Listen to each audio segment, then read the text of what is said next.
Pois bem, esse exercício ele envolve reação, reciclo e purga.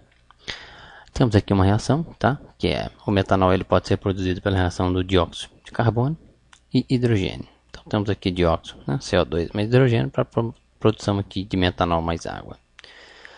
O enunciado nos diz o seguinte: a alimentação virgem do processo ela contém hidrogênio, ou seja, dióxido de carbono e 0,4% molar de inertes. Não me importa quem é esse inerte, importa que esse inerte ele não participa da reação, tá? E é importante na análise das liberdades levar em consideração a presença desse.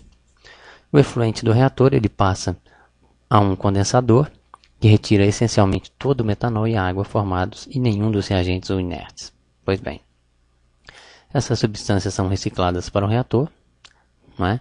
Para evitar o acúmulo de inertes no sistema, uma corrente de purga ela é retirada do reciclo. A alimentação do reator, né? Não a alimentação virgem do processo, a alimentação do reator, tá? Ela contém 28% molar de CO2, 70% molar de hidrogênio e 2% molar de inertes. A conversão no reator ela é de apenas 60% e calcule aqui as vazões e as composições molares da alimentação virgem, a alimentação total do reator, a corrente de reciclo e a corrente de purga para uma produção de metanol de 155 kmol de metanol hora. Pois bem, aqui,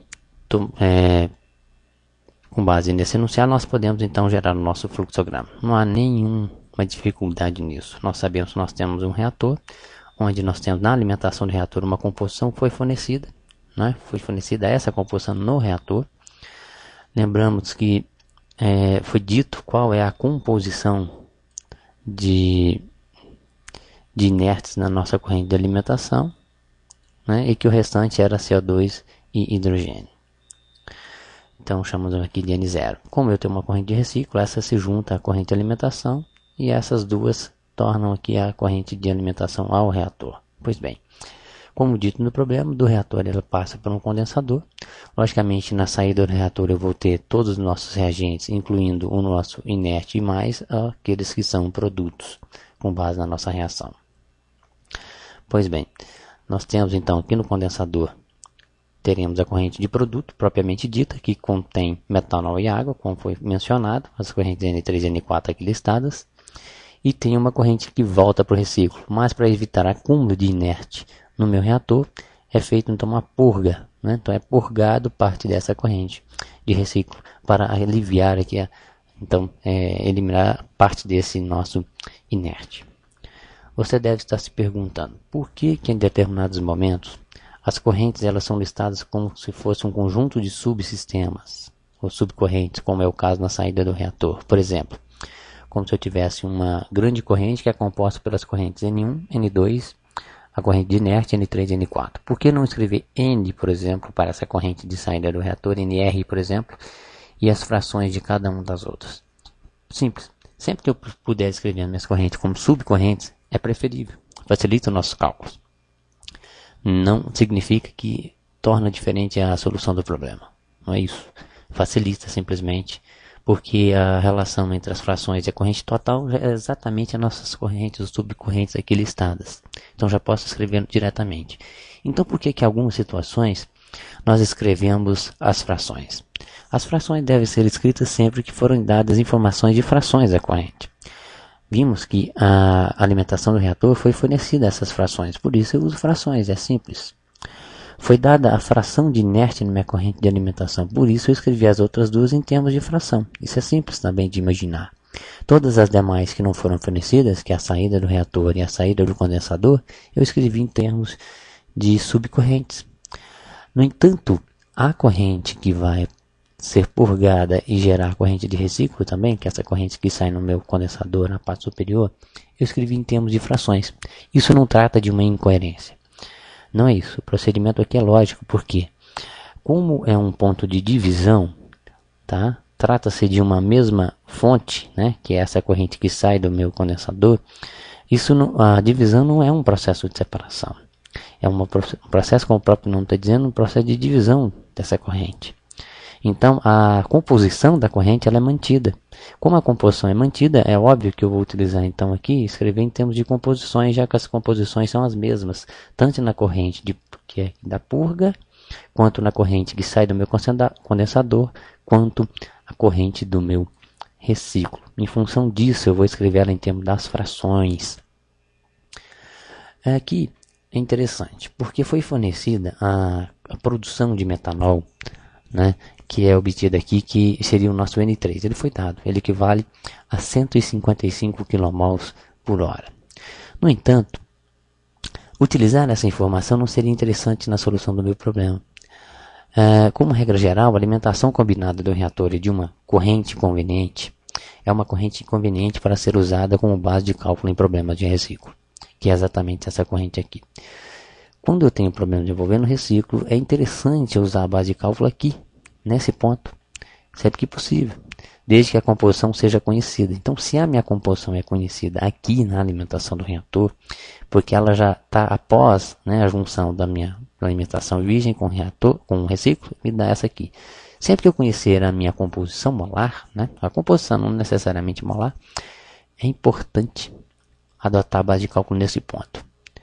No entanto, se eu adoto uma base de cálculo aqui, é óbvio, né? Para cada base de cálculo eu vou ter um valor de N1, de N2, de N3, de N4, e assim por diante. De NP, de NR, de N5. Então as quantidades estão vinculadas à minha base de cálculo. As frações não. Independente do valor que eu der aqui, né? Eu vou ter as frações mantidas. No entanto, as quantidades, né, absolutas das correntes, elas são alteradas. Nesse sentido, o que eu devo fazer é o seguinte. Então, se eu quero adotar uma base de cálculo na entrada do reator para facilitar a minha solução, eu terei que esquecer a informação dada N3 igual a 155. Eu terei que, então, passar a ter N3 como uma incógnita. Por quê? Para cada valor de uma base de cálculo, eu vou ter um valor para N3. Então, o que eu faço é adotar uma base de cálculo na alimentação do reator igual a 100 mols, né, por facilidade. 100, então já facilita os meus cálculos aqui, e obter o valor consequente disso para N3, e depois usar o que a gente chama de um processo de escalonamento. Nós vamos escalonar, né, os demais valores para que eu obtenha os valores reais, ou seja, aquele valor que me gera um valor de 155 mols de amônia sendo produzido, metanol produzido por hora. Bem, o primeiro passo é sempre fazer a análise dos graus de liberdade. Vamos fazer então com base em espécie atômica para o reator e para o global, seguindo os raciocínios anteriores. No processo global, nós temos as correntes envolvidas no global. A corrente que sai na purga, o NP, temos as correntes N3 e N4 e temos a corrente de alimentação virgem N0. As incógnitas são, portanto, na alimentação virgem eu tenho lá N0, eu tenho a fração, né, de CO2 na alimentação, dada por X0C na alimentação. Temos as correntes N3, N4, NP e as frações de carbono, de CO2 e de água, né? Desculpa, hidrogênio na corrente ali de saída, NP. Então eu tenho um total de 7 incógnitas. Eu tenho aqui espécies envolvidas, olha só, espécie atômica mesmo, eu tenho carbono, hidrogênio e oxigênio. E que esse inerte não é uma espécie atômica, tá? Então eu posso escrever diretamente que eu tenho 4 equações de balanço, eu posso escrever simplesmente 3 equações de balanço e mais um inerte. Talvez seja até mais correto escrever mais um inerte. Mas para facilitar, né, a solução, nós podemos escrever direto. Olha, eu tenho 4 equações de balanço, tá? Lembrando que 3 são de espécie atômica, seja uma do inerte. Tem um grau de liberdade aqui, então, de 3 para o global. No reator, eu tenho as correntes envolvidas lá. A corrente de alimentação do reator e a corrente que deixa o reator. Não é? A corrente que alimenta o meu reator, eu tenho como incógnita absolutamente ninguém. Porque eu atribuí uma base de cálculo e as frações foram fornecidas. A corrente que deixa o meu reator, eu tenho N1, N2, N3 e N4. Portanto, eu tenho 4 incógnitas. Em termos de equações de balanço, obviamente que no reator é espécie atômica, eu tenho ali envolvida carbono, hidrogênio e oxigênio. Não é? E tem uma relação que é dada, a conversão de 60%, foi dada no enunciado, então essa relação eu tenho que utilizar.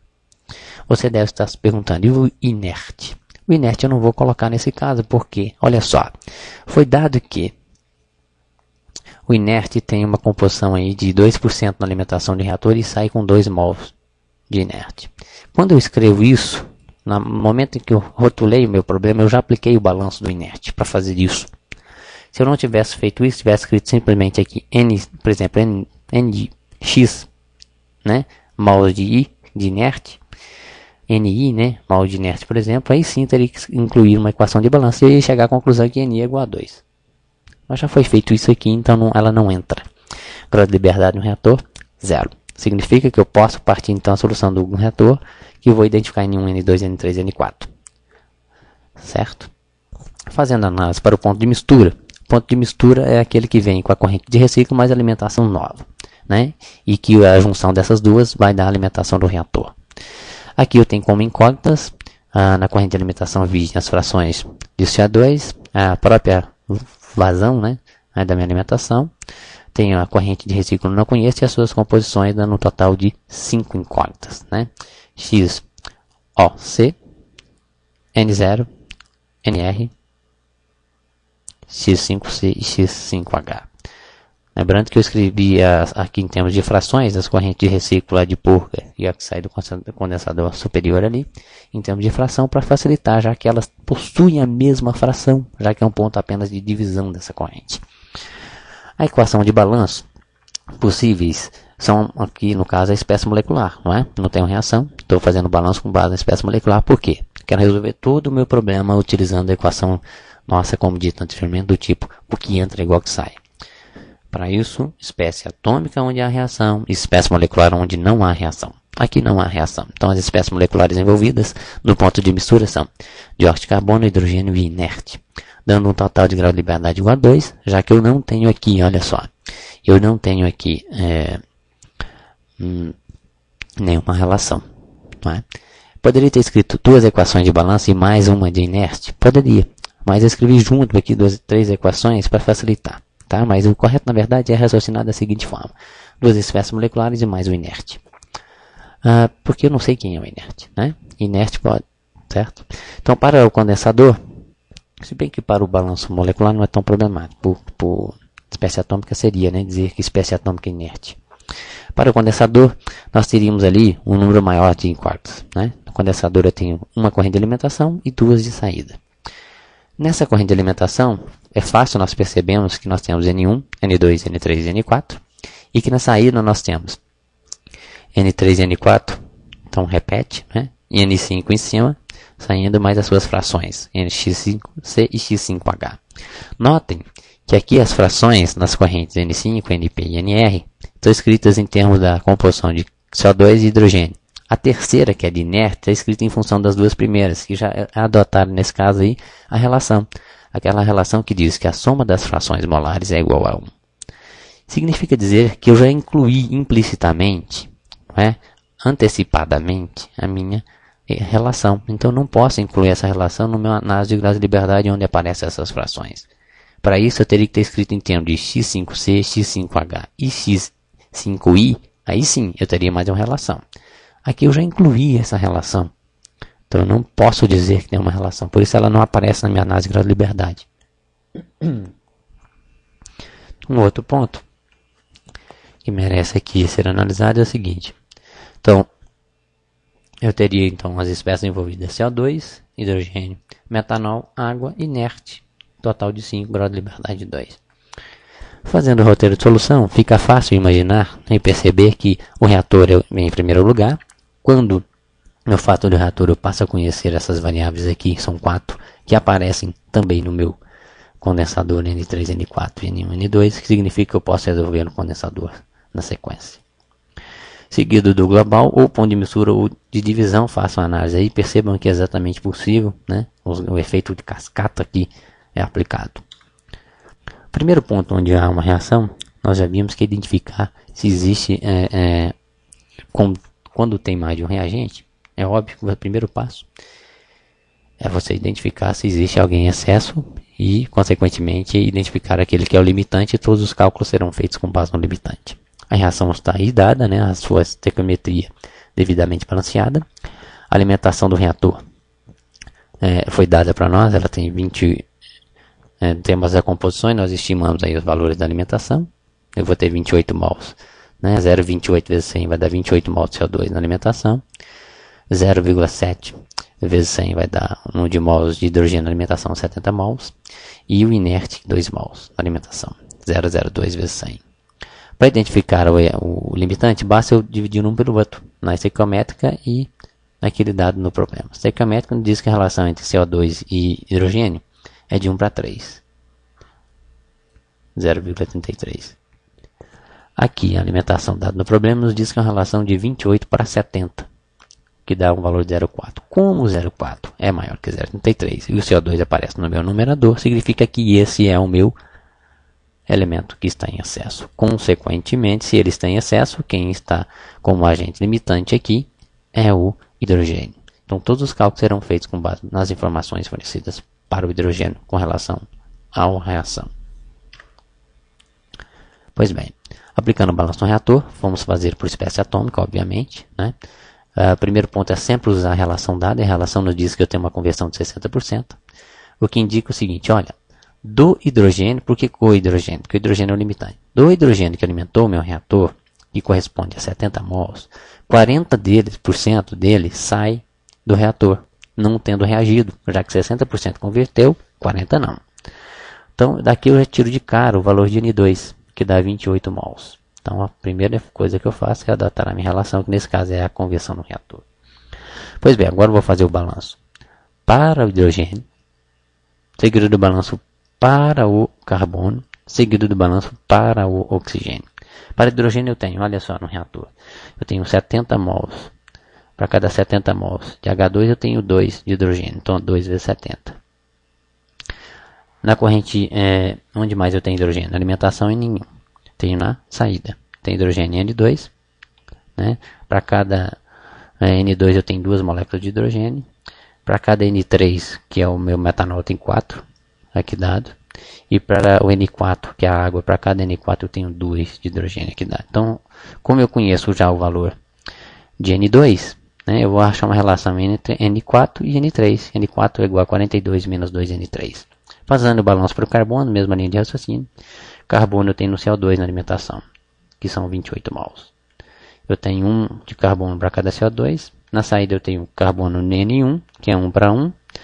Tenho no N3, que é 1 para 1. Então eu acho a relação aqui entre N3 e N1. Lembrando que eu já conheço uma relação entre N4 e N3, eu consigo também escrever aqui entre N4 e N1. Balanço para o oxigênio. Oxigênio na entrada, eu tenho oxigênio juntamente com CO2, certo? Na relação 2 para 1. Então eu tenho, para cada 28 eu tenho 2. Na saída eu tenho N1, tenho oxigênio, né, na relação 2 para 1 também. Tenho para o N3 a relação 1 para 1 e tenho para a água 1 para 1. Então eu tenho N1, N3 e N4 na saída ali. Então eu tenho aqui na verdade um conjunto de 3 equações, 3 incógnitas. Obtive mais uma relação aqui, né? Com essas 3 relações eu obtenho os valores de N1, N2 e N4 aqui, 14, 14 e 14 respectivamente, mols. Pois bem, feito a solução do reator, como prometido seria possível, né? Pela análise do grau de liberdade, eu sigo para o meu condensador. Condensador não há reação. Vou fazer um balanço aqui com espécie molecular. Pois bem, é fácil fazer o balanço total, é o mais simples, não é? Sempre que possível eu faço o total, é mais simples. Eu sei que o total que entrou é igual ao total que saiu. Entraram N1, N2, N3, N4, mais os 2 inertes, tem que ser igual a N3, E4 e N5 que saíram. Conheço todos os valores de N1, N3, N4 e N2. Fica fácil obter o valor de N5, então, como única incógnita. O balanço para CO2, muito simples, só entro com N1 em CO2, né? N1 tem que ser igual ao que sai. E o que sai só sai na parte superior do meu condensador aqui, que é X5C vezes N5. Como eu conheço já o valor de N1, conheço o valor de N5, acho a fração aqui, X5C. O balanço para hidrogênio, mesma linha de raciocínio. Entra hidrogênio onde? N2. N2 já conheço. Sai onde? Sai na corrente 5 com a fração X5H. Consequentemente, eu obtenho o valor de a minha fração de hidrogênio nessa corrente. Portanto, a fração de inércia é quem? Dada lá, como mencionado anteriormente, é 1 menos a soma das frações dos outros dois, onde eu tiro aqui a fração de inércia nessa corrente. Pois bem, Falta agora fazer o balanço onde? Posso fazer no ponto de mistura ou no global, tanto faz, ou no ponto de divisão. Vou fazer no ponto de mistura. Fazer no ponto de mistura fica simples, olha só. O ponto de mistura é aqui. Quais as correntes de entrada? N0 e NR. Tem que ser igual a quanto? 100, que é a base de cálculo adotada. Pois bem, então eu tenho uma relação entre N0 e NR. Fazendo o balanço para o inerte, outra espécie envolvida, não é? Eu tenho que a alimentação inerte eu conheço a sua fração, ela é de 4% de N0, mais o inerte, que foi calculada a fração no item anterior, lembrando aqui, né? O inerte já foi calculado, ela é a mesma para N5, NP e NR. Então eu tenho o inerte que entra também, meu ponto de mistura tem que ser igual que sai, que é igual a 2, que é 0,2. Assim. Portanto, aqui, esse valor é 0 de NR. Eu tenho aqui 2x2 em conta, não tem problema. Bora para os células, vocês também, não? Eu tenho células que é na linha X, eu N0, que vem desse aqui é NR, X5. Conheço N0 com NR, isso aqui, o 1x2 sai, é igual a 28. Aqui. 28 é o que é dado aqui a corrente saída da minha mistura. Com fração, tá? Aqui tiro a fração de CO2. Essa é a fração de CO2. Conheço o inerte, a gente tira aqui. Advém. Pois bem, simples, a solução parece muito complexa, de verdade seria um parênteses do problema aqui na análise de gravidade. Aqui tem solução simples. Pois bem, finalizar fazendo o balanço total aqui no global, no ponto de divisão, não é? Para obter a única informação, isso aqui que é NP, né, de Purga. Saber que no ponto de mistura, olha só, o total é igual a N5, que a entrada tem que ser igual a NR, a saída. Então, tem N5, tem N4, NR, tem valor NR. Notem, quando eu fiz esses cálculos, eu obtive um valor para N3. Esse valor para N3 é 14 mols. No entanto, o valor fornecido no problema dizia que era produzido 155 kmol por hora. Significa isso o seguinte, olha, eu usei uma base de cálculo e por isso eu não adotei o valor de N3 fornecido, mas agora eu preciso voltar para o valor real. Para isso eu vou ver então quantas vezes maior é o meu valor real em relação ao valor obtido dos meus cálculos. Essa relação me dá o meu fator de conversão aqui, vamos assim dizer, que é de 11,1 kmol hora para cada mol, aqui obtido pela minha base de cálculo. Significa dizer que eu vou multiplicar todas as correntes por 11,1 kmol hora por mol. Então eu tenho aqui na minha alimentação virgem os valores dados, e aqui o valor obtido após a multiplicação. A mesma é válida para a alimentação no reator, a mesma é válida para o reciclo, e o mesmo é válido para a purga. Então a coluna da direita, né, é o valor escalonado, que é o valor real obtido, que é o correto. E esse aqui é o valor utilizado, calculado com base de cálculo fornecida. Notem que as frações não alteraram, né? Elas são as mesmas, só alterou o valor da corrente. Pois bem, esse foi um procedimento bem interessante, foi dado nesse exercício. Espero que estudem bastante.